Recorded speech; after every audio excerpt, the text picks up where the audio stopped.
Hello everyone. Today, I will recap the movie 12 Strong. The movie tells the story of the U.S. Army Special Forces, led by Captain Mitch Nelson, who were sent to Afghanistan right after the September 11th attacks. While the terrorists had up to 50,000 people, his team only had 12, not to mention the terrorists were equipped with heavy weapons. How did the battle unfold? Please watch today's recap. On September 11th, 2001, the Twin Towers of the U.S. were attacked by terrorists, killing nearly 3,000 people and injuring more than 10,000.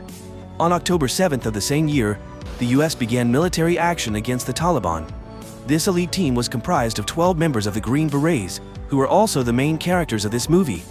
The Green Berets are a special operations team of the U.S. Army specializing in reconnaissance and investigation. At that time, Captain Mitch Nelson was on family leave. He asked his commander for permission to assemble a team to engage the terrorists, but the commander thought Nelson was too young for this mission. Fortunately, the deputy captain, who had many years of experience, advised the commander that Nelson was a talented young man and that with his experience, he would definitely be able to do the job. Hearing this, the commander agreed to let their group go and clear the way. On October 16th, the 12 of them arrived at a military base on the Afghan border. There were many other teams waiting for orders as well. To act as the vanguard to attack terrorist groups, they need to convince the base commander. Although bin Laden had carried out attacks on the United States, the force behind him was the Taliban. If they could destroy the Taliban's power, the Taliban would no longer be able to attack the United States. Nelson believed that taking the city of Mazar would contribute to weakening bin Laden and the Taliban. However, the commander emphasized that this was only partly true. He asserted that they were not in charge of capturing the city. General Dostum would do that. He was the Afghan commander of the Northern Coalition forces. Furthermore, although General Dostum and the Taliban were enemies, his army was weaker than the Taliban's. Therefore, the mission of the 12 Special Forces was to build trust with General Dostum, join his militia, and cooperate to destroy the Taliban.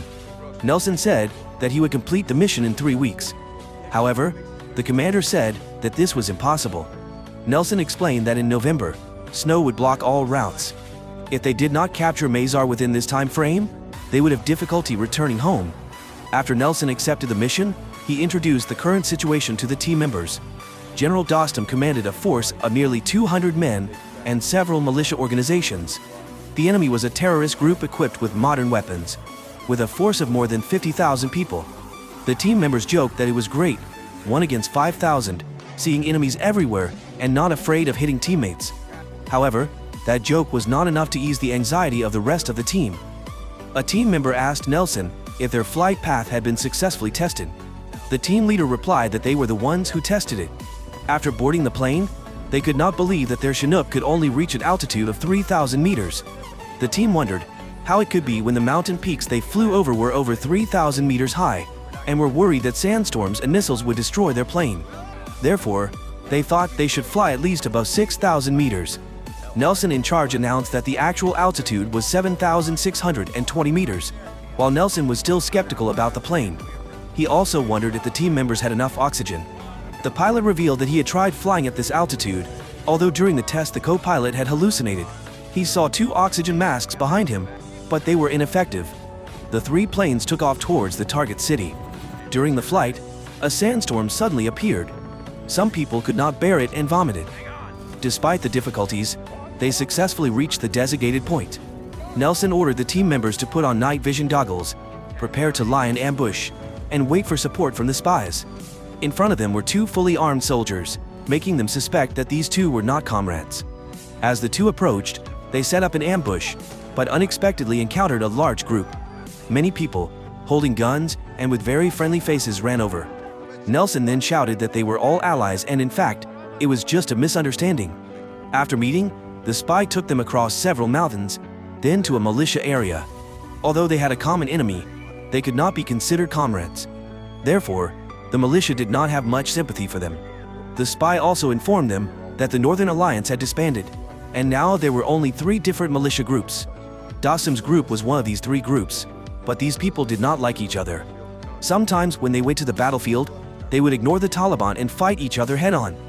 Before leaving, the spy also told Nelson to be careful, because the Taliban had a high bounty on their heads. On the second day, gunshots rang out continuously. The task force was ready to fight, but when they went out, They realized that General Dostum was patrolling on horseback. Shooting into the air was actually their way of greeting. It was commendable for these people. Despite lacking ammunition, they still had the spirit to show off. Dostum did not welcome their arrival enthusiastically. He mistook the deputy captain for the commander, so he hugged the deputy captain again and led him into the house. At this time, both teams sat around the table. The atmosphere became very awkward and tense. Everyone held their guns in alert position. Captain Nelson took out the prepared bottle of wine to give to Dostum. Seeing that Captain Nelson was shallow and young, Dostum asked why a young man was talking to him. Immediately, both sides pointed their guns at each other. Thanks to the advice of Nelson and Dostum, the situation was temporarily calmed down. Dostum asked Nelson why the people following him had the eyes of assassins and thought that these were the necessary companions, while he looked like someone who was incapable of fighting. Nelson said that if Dostum wanted to see him kill, just lead him to the Taliban, he would prove it. Dostum decided to test to see how this young man could lead 11 experienced special forces. After going out, a funny incident happened again. How could the Taliban have modern tanks, and this old man still ride a horse? It was unbelievable. The group of 12 people, but only 6 horses, Nelson had to split into 2 groups to investigate. Dostum is a careful person. He wanted to keep the remaining people as hostages, fearing that they were spies. In a nearby village, a terrorist leader captured some civilians, including 3 children. He wiped away his tears, comforted the children, and asked which animal had the longest neck. The child tremblingly answered giraffe. He asked the child again how giraffe was written in English. The child answered honestly and was praised. Then he asked the second child how much 15 times 8 was. The child did not dare to answer. The third child answered 120. The leader praised her for her good answer. Then he tore off the head scarf of the teacher who was kneeling in front of the children and shot her dead. The rebels cheered, because he had a rule that under his jurisdiction, girls over 8 years old were not allowed to go to school. Meanwhile, General Dostum took Captain Nelson across the mountains. That afternoon, they arrived at Kobaki Cave. The terrain was high, causing their communication equipment to be interrupted. The team members were worried that the old general might be playing a prank on them. At this time, Dostum came out of the cave and announced that they would take revenge on the Taliban the next day. The next morning, they arrived at a Taliban-occupied village, 45 kilometers south of Mazar. After observing from a distance, Dostum told Nelson to inform the US military to blow up the place. Nelson thought that the distance was too far, and bombing by plane would not be accurate, but Dostum was worried that if he got too close and an American was shot dead, the US government would retreat, and Dostum would definitely lose. Nelson had no choice, and then he immediately reported the coordinates to the base. The fighter planes were always waiting for orders and quickly dropped bombs on the crowd. Dostum's men were celebrating when they saw the bombs explode, but Nelson was too far from the target. The bombing coordinates were wrong, causing the bombs to miss all the enemies. Frustrated, Nelson did not want to talk to Dostum anymore. He decided to move closer to obtain the exact coordinates. Dostum, worried for Nelson's safety, sent someone to support him. While reporting the coordinates for the second time, the terrorist group suddenly attacked. Fortunately, Nelson had a rock blocking the way in front of him. Below, the terrorists were fully armed and seemed ready to confront anyone. Thankfully, due to the efforts of many people, the location of the terrorist group was accurately determined. The bombers turned back, and thanks to the correct coordinates, they hit the target, causing serious losses to the Taliban. Nelson wanted to continue capturing the next base, but Dostum refused to allow it. The next village was Dostum's former territory, and he still had relatives there. Having witnessed the firepower of the American army, he hoped his relatives could escape. At that moment, the base dropped a supply box for the group of 12 soldiers, but it was robbed by the locals, who then sold it back to the American soldiers. A boy kept following Ben, even bothering him while he urinated. Ben felt uncomfortable and reported it to the deputy captain. With his vast experience, the deputy captain explained that if one of them was killed, Dostum would execute the person he deemed responsible along with their entire family. This made Ben sympathize with the poor boy, and he immediately took out a lollipop and offered it to him as an apology. It should be noted that in a place like Afghanistan, a lollipop was considered an extremely luxurious item. The US military deemed this raid fruitless, so they sent another task force to negotiate with a different warlord. The next day, at dawn, Dostum and Nelson's group gathered on top of the mountain. A boy greeted Nelson with respect, and he smiled back at him. Nelson asked Dostum why he was riding horses today, as the sound of bombs could scare them and cause them to run away. Dostum replied that the horses recognized it was an American bomb and therefore wouldn't panic. Nelson wondered how the horses could tell the bomb was American. Dostum and Nelson then used firepower to create a second explosion, causing the Taliban to panic and flee. Dostum ordered his entire army to advance, taking advantage of the chaos to attack. Some Taliban fighters raised their guns and surrendered, but Dostum killed them on the spot.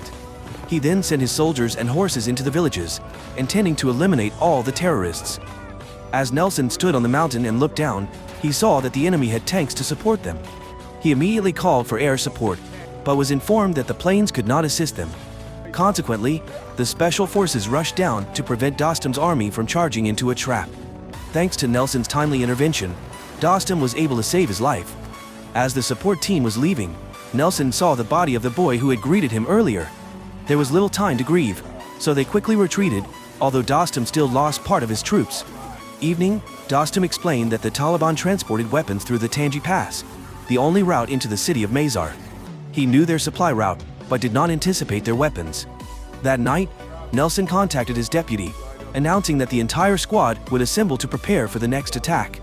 The deputy was also old and could not endure riding a horse. Dostum shook his head when he saw this. On the third day, Nelson organized another attack. Unexpectedly, the rebels were extremely cunning, hiding inside and intending to snipe from the bushes. They didn't even allow the slightest noise to escape. Nelson was completely unaware of the approaching danger.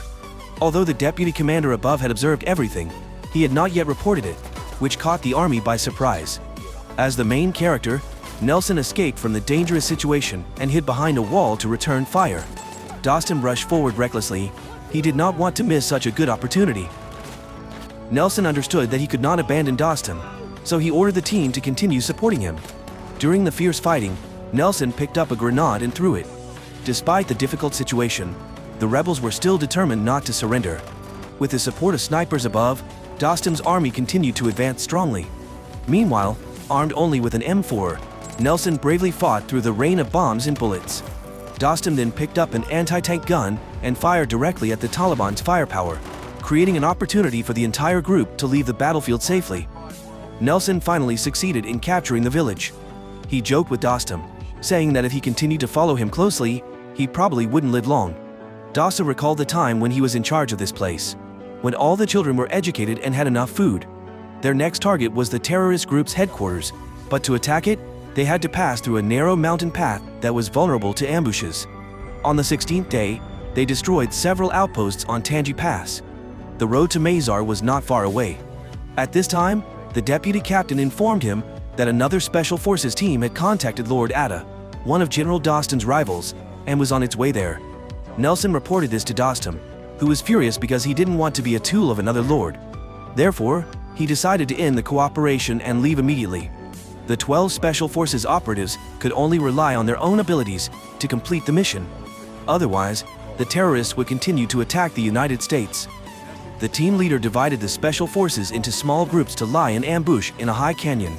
While the team leader and another member were on their way to an observation point, they were discovered by a terrorist scout.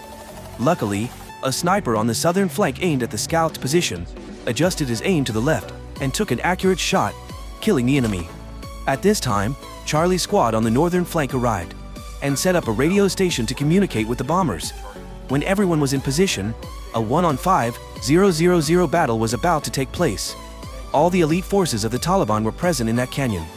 The team leader ordered a laser scan to determine the coordinates of the terrorists, and then informed the plane bomber accurately. The continuous bombing by the Air Force made the canyon a dangerous place. After the first attack, the observers of the Special Forces continued to search for targets. Unexpectedly, a group of terrorists appeared in front of the deputy captain. Some of them raised white flags. The Special Forces did not know whether they wanted to surrender or attack. They could only repeatedly warn them to stop and not advance. The two sides did not speak the same language, and the situation was becoming tense as the enemy got closer. The enemy was very numerous, as if they were about to surround them. However, the enemy did not take any drastic action, so the Eastern Special Forces became negligent and let their guard down. At this moment, a terrorist detonated a bomb attached to his body. The Eastern Special Forces were injured, and when they regained consciousness, the deputy captain was seriously wounded. The members immediately called for an ambulance to take the deputy captain back. the observation posts of the special forces may have been discovered by the enemy. Both the southern and northern flanks were being bombarded. The antennas communicating with the bombers were destroyed. A brave team member ran to pick up the antenna and noticed the presence of a Soviet 122mm self-propelled multiple rocket launcher. After a while, contact was finally re-established. In a moment of danger, Dostum brought his troops back to support Nelson. However, Nelson was under fire from the artillery, with 40 rounds fired in succession, causing heavy damage. If he could not destroy the artillery, the terrorist leader could easily escape. Nelson decided to take advantage of the enemy's reloading time to attack head-on. Although Nelson tried to attack vigorously, the Taliban were still as numerous as ants. The fired bullets did not have much effect. Meanwhile, the rebel leader ordered his comrades to load the artillery, confident in their numerical superiority.